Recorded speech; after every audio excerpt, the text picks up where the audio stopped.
Friends, welcome back to easy hand works. ഇന്ന് നമ്മൾ ചെയ്യാൻ പോകുന്നത് ട്വിസ്റ്റഡ് ചെയിൻ സ്റ്റിച്ചാണ്. നമ്മൾ ചെയ്യാൻ പോകുന്ന ഡിസൈൻ ഇതാണ്. ഇതിനകത്ത് ഈ സ്റ്റെം എങ്ങനെയാണ് ട്വിസ്റ്റഡ് ചെയിൻ സ്റ്റിച്ച് ഉപയോഗിച്ചിട്ട് ചെയ്യാൻ പറ്റുമെന്ന് നമുക്ക് നോക്കാം. ഇതിന് വേണ്ടിയിട്ട് ഞാൻ ഉപയോഗിക്കുന്നത് ഡോളിയുടെ ത്രെഡാണ്.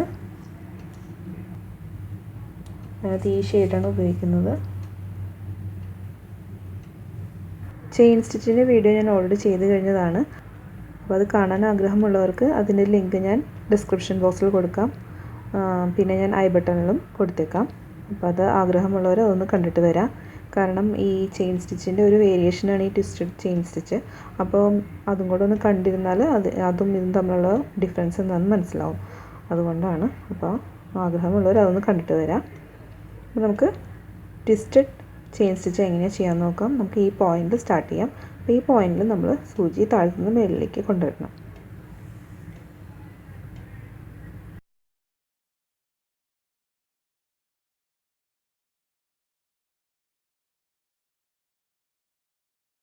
എന്നിട്ട് നമ്മൾ സൂചി എവിടെയാണോ മുകളിലേക്ക് കൊണ്ടുവന്നത് ആ പോയിന്റ് തൊട്ടടുത്ത് ചെറിയ ഗ്യാപ്പിൽ തൊട്ടടുത്ത് തന്നെ പാരലലി തൊട്ടടുത്ത പോയിന്റിൽ സൂചി താഴ്ത്തിക്ക് കൊണ്ടുപോകാം. എന്നിട്ട് എത്ര ലെങ്ത്തുള്ള സ്റ്റിച്ച് വേണോ അത്രയും ലെങ്ത്തിൽ നമ്മൾ ഇതേ ലൈനുമേ തന്നെ സൂചി മുകളിലേക്ക് കൊണ്ടുവരും. അപ്പോൾ നമ്മൾ ഈ പോയിൻ്റ് തൊട്ടടുത്ത് പാരലലായിട്ട് ഉള്ളൊരു പോയിന്റിൽ സൂചി താഴ്ത്തിക്ക് കൊണ്ടുപോയി എന്നിട്ട് ഏകദേശം ഇത്രയും ലെങ്ത്തുള്ള സ്റ്റിച്ചാണ് നമ്മൾ ചെയ്യാൻ പോകുന്നത്. അപ്പോൾ അവിടെ സൂചി മുകളിലേക്ക് കൊണ്ടുവന്നു. എന്നിട്ട് സാധാരണ നമ്മൾ ചെയിൻ സ്റ്റിച്ച് ചെയ്യുമ്പോൾ നമ്മൾ ഈ നൂല് ഇങ്ങനെ ഇപ്പുറത്താണ് നൂല് ഇരിക്കുന്നത്. ഈ നൂല് ഇതേ സൈഡിൽ കൂടെ തന്നെ ഇങ്ങനെ കൊണ്ടുപോയിട്ട് സൂചിയുടെ അടിയിൽ കൂടെ എടുത്തിട്ട് സൂചി വലിക്കുകയാണ് നമ്മൾ സാധാരണ ചെയ്യാറ് ചെയിൻ സ്റ്റിച്ചിൽ. ട്വിസ്റ്റഡ് ചെയിൻ സ്റ്റിച്ചിൽ ഇങ്ങനെയല്ല ചെയ്യേണ്ടത്. അതിന് പകരം ഈ നൂലിനെ ഇപ്പുറത്തിരിക്കുന്ന നൂലിനെ ഇങ്ങനെ ഒന്ന് ട്വിസ്റ്റ് ചെയ്ത് ഇപ്പുറത്തോട്ട് കൊണ്ടുവരാം. എന്നിട്ട് വേണം സൂചിയുടെ അടിയിൽ കൂടെ എടുത്തിട്ട് സൂചി മുകളിലേക്ക് കൊണ്ടുപോകാനായിട്ട്.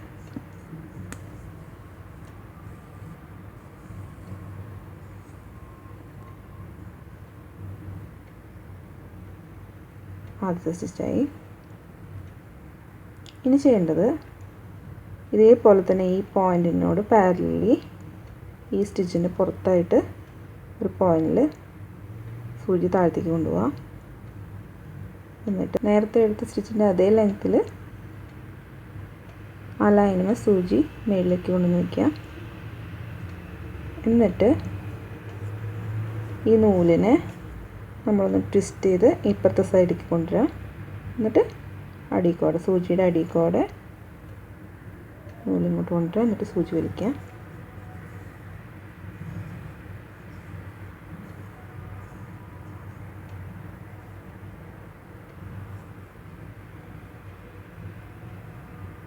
നെക്സ്റ്റ് സ്റ്റിച്ചായി. ഇങ്ങനെ ചെയ്ത് പോവാം. വീണ്ടും ഈ പോയിൻറ്റിനോട് പാരലായിട്ട് തൊട്ടപ്പുറയായിട്ട് ഉള്ള പോയിൻറ്റിൽ സൂചി താഴത്തേക്ക് കൊണ്ടുപോകാം. സെയിം ലെങ്ത്തിൽ സൂചി മേളിലേക്ക് എടുക്കുക. എന്നിട്ട് ഈ നൂലിനെ ട്വിസ്റ്റ് ചെയ്ത് സൂചിയുടെ അടിയിൽ കൂടെ എടുക്കുക.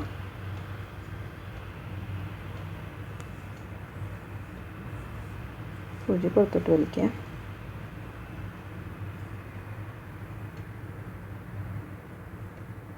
ഇതുപോലെ കംപ്ലീറ്റ് ചെയ്തെടുക്കുക എല്ലാം.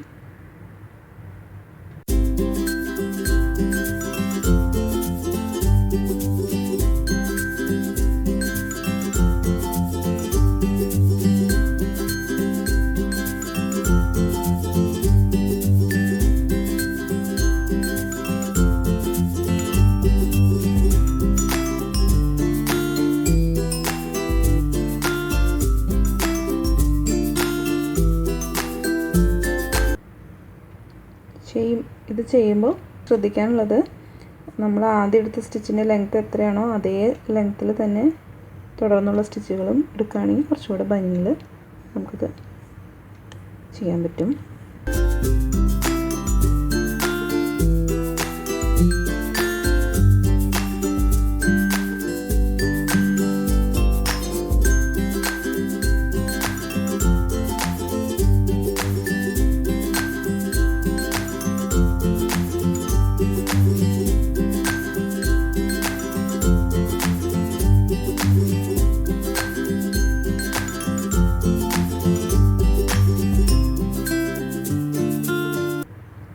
ലാസ്റ്റത്തെ സ്റ്റിച്ചാണ്.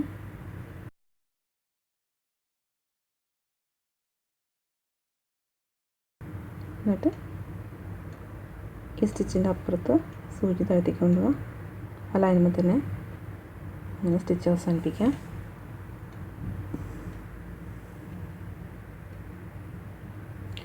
ഇതാണ് ട്വിസ്റ്റഡ് ചെയിൻ സ്റ്റിച്ച്. ഇതുപോലെ തന്നെ ഇതിൻ്റെ ബ്രാഞ്ചസും ചെയ്തെടുക്കാം. ഈ ബ്രാഞ്ചസുകൾ ഇതുപോലെ തന്നെ ചെയ്തെടുക്കാം.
അങ്ങനെ നമ്മൾ സ്റ്റെം മൊത്തം ട്വിസ്റ്റഡ് ചെയിൻ സ്റ്റിച്ച് ഉപയോഗിച്ച് ഫില്ല് ചെയ്ത് കഴിഞ്ഞു. ഇനി ഇതിൻ്റെ പുറകിലൊരു നോട്ടിട്ട് സെക്യൂർ ചെയ്യുക.